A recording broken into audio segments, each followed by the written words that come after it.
sure flies when you're having fun. Whew, Paimon's exhausted. Guess it's about time to head back and get some rest.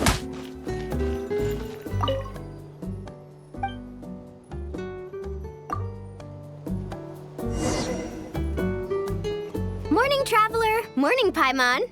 Thought I'd come over and say hi, puffer, floaters, and all. Morning, Mualani. How are you so full of energy? Weren't you the one partying the hardest last night? That was last night. I got a good night's sleep, and now I'm good as new. Here, take this. It's your prize for completing the album. I picked yours up, too, to save you the trip. Wow!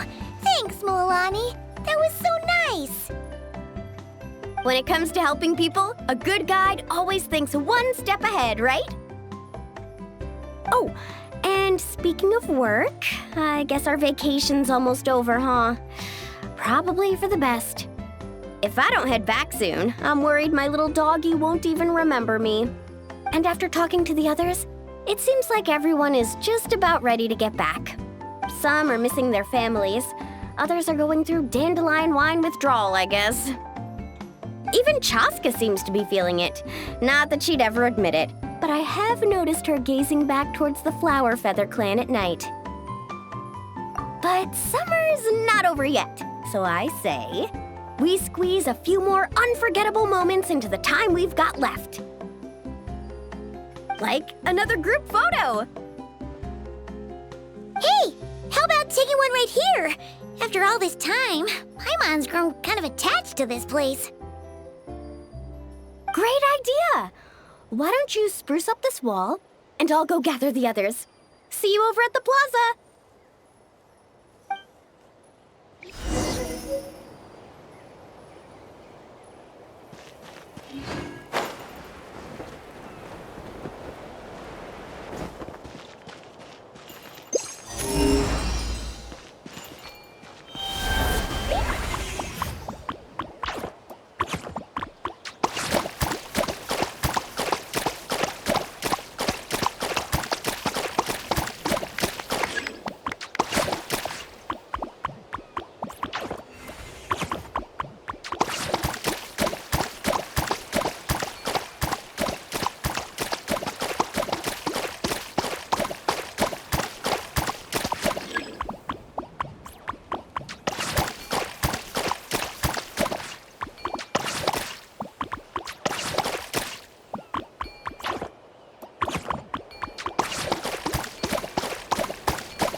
Amazing!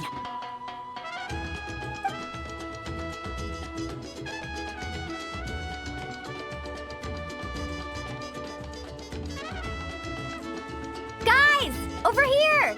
We're gonna take a picture together! Oh, not bad, not bad. You're all looking full of energy this morning. Not a trace of bedhead or dark circles in sight. Whoa! You even look out for stuff like that? Well, what kind of guide would I be if I didn't pay attention to the details? Yeah, and what kind of bard would I be if I didn't appreciate a good drink? What's that got to do with anything? Somehow, though, I know exactly what he means. Do you really think that? Or are you just playing along to keep Tone Deaf Bard happy, too? I see no harm in a bit of nonsense. Here, put on this Asha headband. It's a souvenir from the rest of us.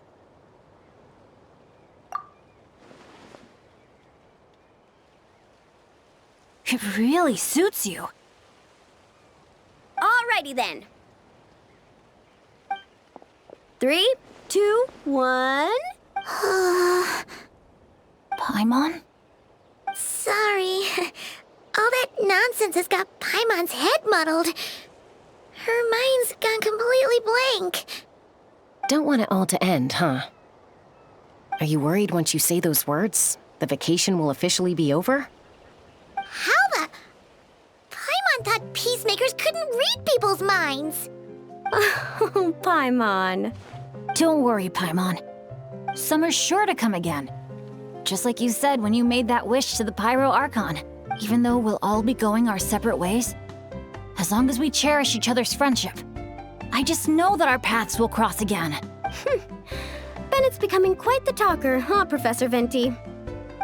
Well, I wouldn't dare take credit for something like that. Your tone would suggest otherwise. Come on! Paimon was just starting to feel inspired! Why don't we just give it another try? Yeah, let's do it all together this time. Huh. What should we shout? Sounds good! 3, 2, 1. Lucky Star!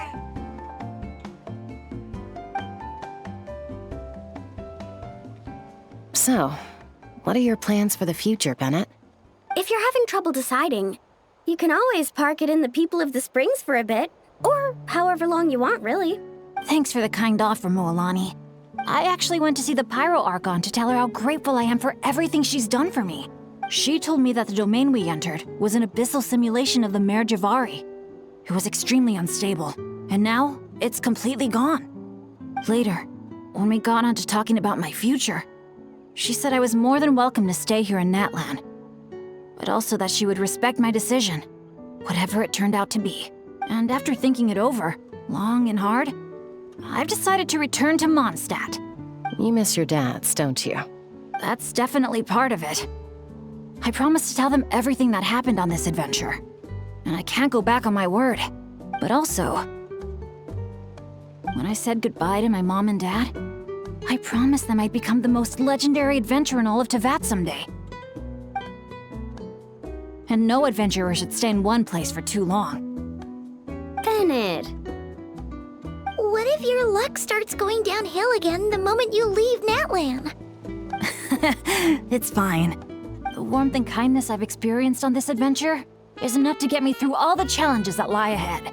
As I attempt to shape my own fate, I want to take that same kindness and pass it forward. That's something I've always believed in. Hear, hear! To our leader! To our leader, Bennett!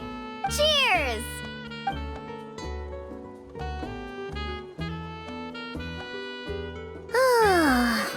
This is gonna be another all-nighter, isn't it? The fun never stops! Who's up to perform next? Bennett's almost fallen asleep several times now. No. I can still keep going. Go get some rest now, guys. And seeing as you've still got the energy, I'll leave the cleanup to you, Mualani. Why me? Traveler, perhaps you could join me for a walk? I know a great spot.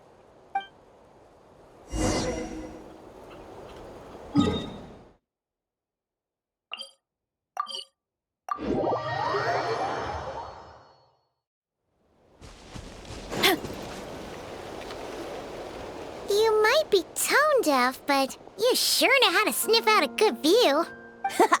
Glad you like it. Some stories aren't meant for the birds, only for the stars high in the sky. More like a story that begins with time itself. Long, long ago, time began to write the story of this world. To her, all living beings were equal, both in their value and in significance. Like an ancient scroll, she engraved upon her memory all people, all events, all encounters. and all farewells. Back then, as an animal spirit, I had a chance encounter with Time at the Thousand Winds Temple. Hearing my wishes, she entrusted me with fragments of her power and authority. Sounds like you've heard the story of Time in the Wind before. Charming, isn't it? Through the memories engraved in rituals, poems, ruins, and ancient texts, the same beings she considered so insignificant have met her, time and time again. So, this is the story you wanted to share? More like the prologue. The corruption of the Mare Jivari is tied to time itself. To put it another way, it is a calamity present in every moment that will ever be. Unlike Time herself, I have always cherished many wishes in my heart. 500 years ago, to prevent the corruption of the Mare Jivari from spreading beyond Tenochtitlan, I blew it off the timeline, turning it into the Windless Land. Oops, seems like I may have confused you. If you're asking about how the Mare Jivari disappeared from Tenochtitlan 2 or 3 decades ago, there may be someone else better suited to tell that story. The Mare Jivari has been the bearer of too many stories that weren't meant to be its own. I merely played a part in one of its chapters. And the choice I made 500 years ago came with a price.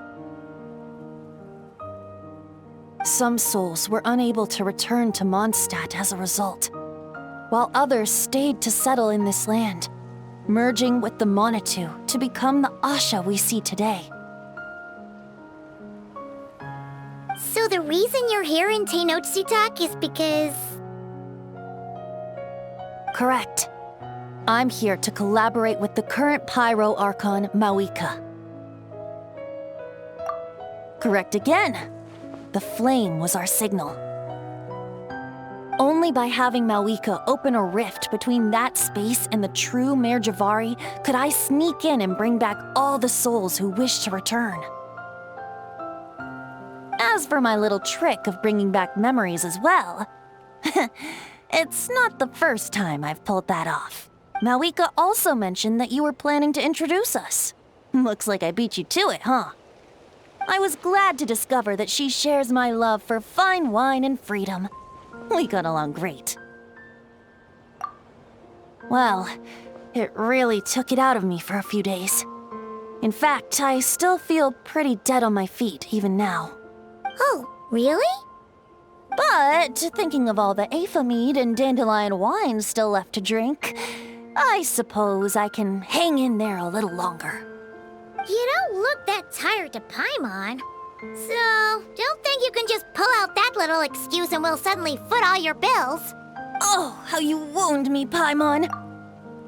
You'll hook me up with some good liquor, won't you, traveler? I suppose to protect Mondstadt, and that everyone who wishes to stay there has the freedom to choose their own path.